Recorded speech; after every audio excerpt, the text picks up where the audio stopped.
आप में से कितने लोगों के hero APJ Abdul Kalam sir हैं? जानते हैं उनके हीरो कौन थे? स्वामी विवेकानंद। अच्छा, आप में से कितने लोग निकोला टेस्ला के 300 से ज्यादा पेटेंट्स और इन्वेंशन से इम्प्रेस्ड हैं? जानते हैं उनके हीरो कौन थे? स्वामी विवेकानंद। हम में से कौन सुभाष चंद्र बोस या लाल बहादुर शास्त्री को हीरो मानता है? ऑब्वियसली अब आपको पता चल ही गया होगा कि वो किन्हें हीरो मानते थे, और वो हैं स्वामी विवेकानंद। और आज की इस वीडियो में हम स्वामी विवेकानंद की बायोग्राफी के बारे में बात करेंगे और ऐसी क्या चीज है जिससे नरेन स्वामी विवेकानंद बन गए। तो आइए स्टार्ट करते हैं। स्वामी जी की मदर भगवान पर बहुत विश्वास करती थी। वो बहुत पूजा पाठ किया करती थी ताकि उन्हें एक ऐसा बेटा मिले जो उनके फैमिली का नाम ऊंचा कर सके। एक दिन उनकी मदर भुवनेश्वरी देवी ने सपने में भगवान शिव को देखा। उन्होंने देखा भगवान उनसे कह रहे थे कि वो उनके बेटे के रूप में जन्म लेंगे। ये सुनकर वो बहुत खुश हो गई और उनकी आंखों में खुशी के आंसू आ गए। और 12 जनवरी 1963 में मकर संक्रांति के दिन स्वामी जी का जन्म हुआ। उनकी फैमिली ने स्वामी जी का नाम नरेंद्रनाथ रखा और उन्हें सब प्यार से नरेन कहने लग गए। स्वामी जी के परिवार में सब बहुत इंटेलिजेंट और पढ़े लिखे लोग थे और हमेशा दूसरे की मदद करते थे, जिसकी वजह से उनका बहुत नाम था। सब उनको बहुत मानते थे। नरेन के फादर कलकत्ता हाईकोर्ट में एडवोकेट थे। छोटी उम्र से ही वो लोगों पर अलग अलग रिलीजन जैसे कि हिंदू, मुस्लिम और अमीर गरीब में भेदभाव करने के लिए सवाल उठाते थे। एक दिन उन्होंने अपने फादर के ऑफिस में टोबैको पाइप का एक बॉक्स देखा। ये उनके फादर के क्लाइंट्स के लिए था। हिंदू कास्ट के लिए एक अलग बॉक्स था और मुस्लिम्स के लिए एक अलग बॉक्स था। नरेन ने हर बॉक्स में से एक टोबैको पाइप निकाला और उसे ट्राई किया। उनके फादर ने जब ये देखा तो उन्हें बहुत डांटा, पर नरेन ने कहा, मुझे तो इन दोनों टोबैको पाइप्स में कोई डिफरेंस नहीं लगता। नरेन जब छोटे थे तो एक दिन उन्हें दो तरह के सपने आए। पहला, एक बहुत पढ़ा लिखा आदमी है जिसके पास बहुत पैसा है और सोसाइटी में उसका नाम बहुत ऊंचा है। उसके पास एक सुंदर घर है, उनकी वाइफ और प्यारे बच्चे हैं। दूसरा सपना था एक मॉन्क जो एक जगह से दूसरी जगह घूमता रहता है। उन्हें सिंपल लाइफ पसंद है। पैसा और दूसरी सुख सुविधा देने वाली चीजें उन्हें खुश नहीं करती। उनकी बस यही इच्छा है कि वो भगवान को जाने और उनके और पास चले जाएं। नरेन जानते थे कि वो इनमें से कुछ भी बन सकते थे। उन्होंने बहुत गहराई से सोचा और उन्हें एहसास हुआ कि वो एक मॉन्क यानी पुजारी की तरह ही जीना चाहते हैं। दुनिया में क्या क्या नया इन्वेंट हो रहा है, क्या क्या अचीवमेंट हो रही है, इनमें उन्हें कोई इंटरेस्ट नहीं था। उनके पास एक क्लियर गोल था। उन्हें भगवान को देखना था। उन्हें एक्सपीरियंस करना था कि भगवान से मिलना कैसा लगता है। वो चाहते थे कि कोई ऐसा इंसान उन्हें रास्ता दिखाए जिन्होंने खुद भगवान को देखा हो। नरेन श्री राम कृष्ण से दक्षिणेश्वर मंदिर में मिले थे। वो नरेन से मिलकर बहुत इम्प्रेस हुए। रामकृष्ण समझ गए थे कि नरेन दूसरे बच्चों से अलग है। ऐसा लगता था जैसे नरेन की आंखें हमेशा मेडिटेशन में ही लीन रहती हैं। वो अपने कपड़ों या वो कैसे दिख रहे हैं उस पर बिल्कुल ध्यान नहीं देते थे। मास्टर रामकृष्ण बहुत खुश थे कि फाइनली उन्हें एक ऐसा स्टूडेंट मिल गया है जिसके साथ वो अपने विचारों को शेयर कर सकते थे। रामकृष्ण की डेथ के बाद सारे मॉन्क बेघर हो गए। नरेन अब 23 साल के हो चुके थे। अब ये उनकी रिस्पॉन्सिबिलिटी थी कि वो नए मॉन्क का ध्यान रखें और उन्हें पढ़ाएं। नरेन पूरे मन से नए स्टूडेंट्स को पढ़ाने में लग गए। घर में सबसे बड़े होने के कारण वो दिन भर अपनी फैमिली की तरफ अपनी ड्यूटी पूरी करते और रात को मठ में अपने स्टूडेंट्स और भाइयों को सिखाने चल जाते। सारे स्टूडेंट्स ने साधु के जैसा जीवन पूरी तरीके से अपना लिया था। वो अपना पूरा दिन पूजा, पढ़ाई और मेडिटेशन में बिताते थे। इस सब में वो इतने खो जाते थे कि कभी कभी खाना तक भूल जाते थे। नरेन चाहते थे कि उनके साथ जितने भी लोग हैं, जितने भी भाई हैं, उन्हें हर चीज के बारे में पूरी नॉलेज हो। वो उनके साथ बहुत सी बातें शेयर करते और उनकी नॉलेज को इंक्रीज करते। दुनिया की अलग अलग बुक्स पढ़ के उन्हें सुनाते। नरेन उन्हें दूसरी कंट्रीज की हिस्ट्री और पॉलिटिकल सिस्टम के बारे में भी बताते। उन्होंने उन सबको प्लेटो, एरिस्टोटल, बुद्ध, हेगल, केंट और भी बहुत सारे लोगों के बारे में बताया। उन्होंने सबको कर्म, योग, भक्ति और ज्ञान के बारे में समझाया और सिखाया, जिससे उनकी नॉलेज लाइफ के हर एक एरिया में बहुत अच्छी होगी। उनके पास सिर्फ एक डंडा और एक कटोरा था, बस वो ऐसे ही चलते रहते। सबसे पहले वो वाराणसी गए, जिसे इंडिया की सबसे पवित्र जगह माना जाता है। ये वही जगह है जहाँ बुद्ध और शंकराचार्य जैसे संतों को भगवान से ज्ञान मिला था। नरेन को यहाँ आकर बहुत अच्छा लगा, मानो जैसे उनमें एक नई एनर्जी भर गई हो। वाराणसी के बाद नरेन अयोध्या गए। इतना लंबा सफर नरेन ने नंगे पैर और बिना पैसों के तय किया। एक दिन एक अछूत यानी अनटचेबल टोबैको पाइप पी रहा था। नरेन ने उसे पाइप मांगी, मगर उसने देने से मना कर दिया क्योंकि उसे लगा कि नरेन एक हिंदू है और ये नरेन के रिलीजन के खिलाफ था। नरेन का मूड खराब हो गया और उन्होंने खुद से कहा कि कितने शर्म की बात है कि हम इतने बुरे कास्ट सिस्टम में फंसे हुए हैं। नरेन वापस उस आदमी के पास गए और उससे टोबैको पाइप मांगा। उसने फिर मना कर दिया और अब नरेन नहीं मानने वाले थे और आखिरकार उन्होंने उससे पाइप लेकर पी ही ली। स्वामी जी को अमेरिका में एक होप और अपॉर्चुनिटी दिखाई दी क्योंकि वहाँ कोई कास्ट सिस्टम नहीं था। पार्लियामेंट ऑफ रिलीजन एक बहुत अच्छा मौका था इंडिया के लिए मदद मांगने का। स्वामी जी से उन्हें इंडिया का एंशिएंट नॉलेज मिल सकता था और बदले में इंडिया उनसे मॉडर्न टेक्नोलॉजी के बारे में सीख सकता था। एक दिन उन्होंने एक सपना देखा। नरेन के पुराने गुरु रामकृष्ण समुद्र की तरफ बढ़ रहे थे। वो स्वामी जी को अपने पीछे आने के लिए कह रहे थे। उन्होंने शारदा देवी को भी जाओ कहते हुए सुना।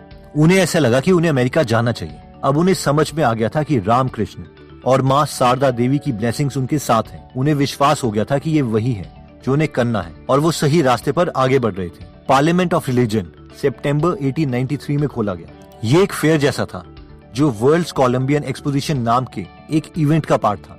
जब क्रिस्टोफर कोलंबस ने अमेरिका को खोजा था, ये उसे सेलिब्रेट करने के लिए मनाया जा रहा था। इसका मकसद ये दिखाना था कि वेस्टर्न कंट्रीज साइंस और टेक्नोलॉजी में कितनी आगे बढ़ गई है। क्योंकि रिलीजन भी हमारी लाइफ का एक इम्पोर्टेंट हिस्सा है, इसीलिए उसे भी इस इवेंट में शामिल किया गया। उस हॉल में कम से कम 7,000 लोग जमा हुए थे। पूरी दुनिया के रिलीजियस लीडर्स आए थे। हर रिलीजन को पेश करने के लिए एक लीडर को भेजा गया था। ये रिलीजन थे इस्लाम, क्रिश्चियनिटी, शिंटोइज्म, कॉन्फ्यूशियनिज्म, बुद्धिज्म, हिंदुइज्म और जैनिज्म। हर एक लीडर को सामने आकर स्पीच देनी थी। स्वामी जी बहुत नर्वस थे। उन्होंने कोई स्पीच तैयार नहीं की थी। उन्हें पता नहीं था कि उन्हें इसकी जरूरत पड़ेगी। वो पहली बार इतने सारे लोगों के सामने स्पीच देने वाले थे। उन्होंने वहाँ काम कर रही टीम से कहा कि उन्हें सबसे लास्ट में बुलाया जाए। आखिर उनके बोलने की बारी आ गई। उनके सबसे पहले वर्ड्स थे brothers and sisters of America. उनके इन वर्ड्स ने वहाँ सभी लोगों का दिल जीत लिया। वहाँ पर सब लोगों ने खड़े होकर उनके लिए तालियां बजाई। सबको लगा कि कोई अलग आया है जिसने पूरे मन से कहा था और जिनकी बातों में सच्चाई थी। वो सबसे ये कहना चाहते थे कि हमें एक दूसरे को एक्सेप्ट करना सीखना पड़ेगा। हमें एक दूसरे को समझने की और शांति बनाकर रखने की जरूरत है। कोई हमसे अलग है तो क्या हुआ, हमें सबकी रिस्पेक्ट करनी चाहिए। स्वामी जी की वो खास बात जो उन्हें दूसरों से अलग बनाती थी वो ये थी, उन्होंने कभी किसी रिलीजन को सही और बाकी सबको गलत प्रूफ करने की कोशिश नहीं की। उनका मानना था कि सब रिलीजन हमें भगवान तक ले जाने का रास्ता है। वो कहते थे कि किसी मकान में अंदर जाने के बहुत सारे दरवाजे हो सकते हैं। पार्लियामेंट्स ऑफ रिलीजन के बारे में इंडिया में खबरें आने लगी। न्यूज़पेपर्स और मैगजीन्स में स्वामी जी की स्पीच छपने लगी। सारे इंडियंस को बहुत प्राउड फील हो रहा था। मठ में जो उनके भाई थे उन्हें विश्वास नहीं हो रहा था कि क्या ये वही नरेन है जिनका इतना नाम हो गया है। जब स्वामी जी ने उनको लेटर लिखा तब जाकर सबको विश्वास हुआ। अमेरिका में स्वामी जी की बहुत लोग मदद कर रहे थे, लेकिन वो उन पर डिपेंडेंट नहीं होना चाहते थे। इसलिए वो अमेरिका में जगह जगह जाकर लेक्चर्स देने लगे ताकि उन्हें कुछ पैसे मिल सके। हर जगह उन्होंने दया और सबको एक्सेप्ट करने वाली सोच को फैलाने की कोशिश करी। स्वामी जी ने न्यूयॉर्क, बॉस्टन, वॉशिंगटन और कैम्ब्रिज में लेक्चर्स दिए। उनका जो गोल था वो अब जाके पूरा हुआ था। उन्होंने पूरी दुनिया को अपने विचारों के बारे में बताया था और इसी वजह से अब वो इंडिया में गरीब लोगों की मदद कर सकते थे। जब स्वामी जी इंडिया पहुंचे तो हजारों लोग पोर्ट पर स्वामी जी के आने का वेट कर रहे थे। जब उनके कपड़े की एक झलक दिखाई दी तो वो सब खुश हो गए और उनका नाम लेकर चीयर्स करने लग गए। उनको रिस्पेक्ट देने के लिए वो सब लोग जमीन पर बैठ गए। वो तो एक मॉन्क थे, वो तो एक पुजारी थे जिनके पास ना तो पैसे थे ना ही घर। लोग उनको उनके ज्ञान और उनकी सोच के लिए पसंद करते थे और ये अपने आप में बहुत बड़ा अचीवमेंट था। वो इन सब के लिए ग्रेटफुल थे। स्वामी जी पहले मद्रास गए, फिर कलकत्ता। वो जहाँ भी जाते लोग उन्हें वेलकम करने के लिए वेट करते थे। लोगों में उन्हें देखने और उनकी बातें सुनने की बहुत इच्छा थी। एक बार उनके एक फॉलोअर ने उनसे पूछा, क्या आप इन सब से थक नहीं जाते? स्वामी जी ने कहा, भगवान का काम करने में थकान कैसी। एक दिन उनके पास एक आदमी आया जो बहुत परेशान था। उसने कहा कि उसने सब कुछ करके देख लिया है लेकिन वो भगवान को नहीं ढूंढ पा रहा। उसके टीचर ने जैसा कहा था वो वैसा ही करता था। भगवान की मूर्ति की पूजा किया करता था, आंखें बंद करके अपने रूम में मेडिटेशन करने की कोशिश किया करता था, फिर भी उसे मन की शांति नहीं मिल रही थी। मैं क्या करूं? उसने स्वामी जी से पूछा। स्वामी जी को उस पर दया आ गई। उन्होंने कहा, अपने दरवाजे, अपनी आंखें खोलो, अपने चारों तरफ देखो। उन्होंने उसे अपने आसपास गरीब और कमजोर लोगों को देखने के लिए कहा। बोले कि उसे पूरी मेहनत और मन से उन सब लोगों की मदद करनी चाहिए। अगर वो भूखे हैं तो उन्हें खाना दो, अगर वो बीमार हैं तो उन्हें दवाई दो, अगर वो पढ़े लिखे नहीं है तो उन्हें पढ़ाओ।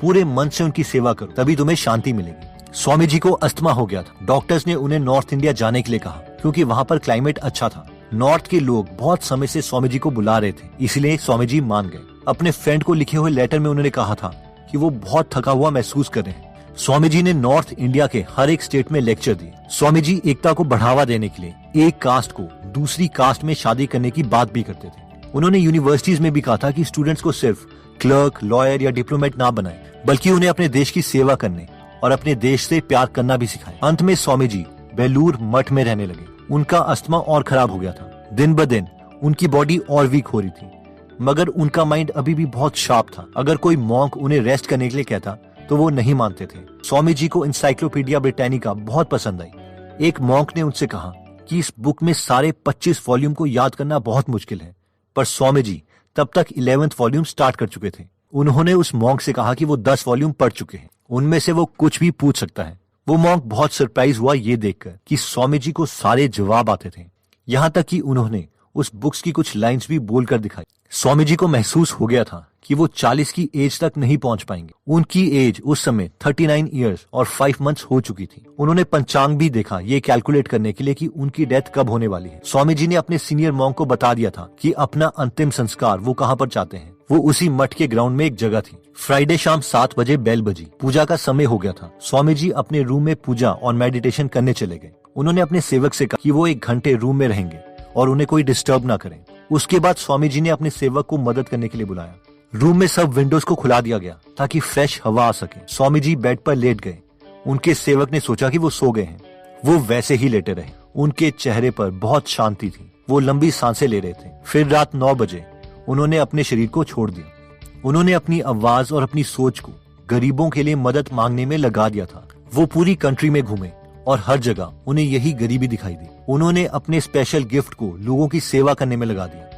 उनके इसी क्लियर गोल ने उन्हें इतना सक्सेसफुल बनाया। उनके इसी पक्के इरादे के कारण उन्हें यूरोप और अमेरिका में इतनी रिस्पेक्ट मिली।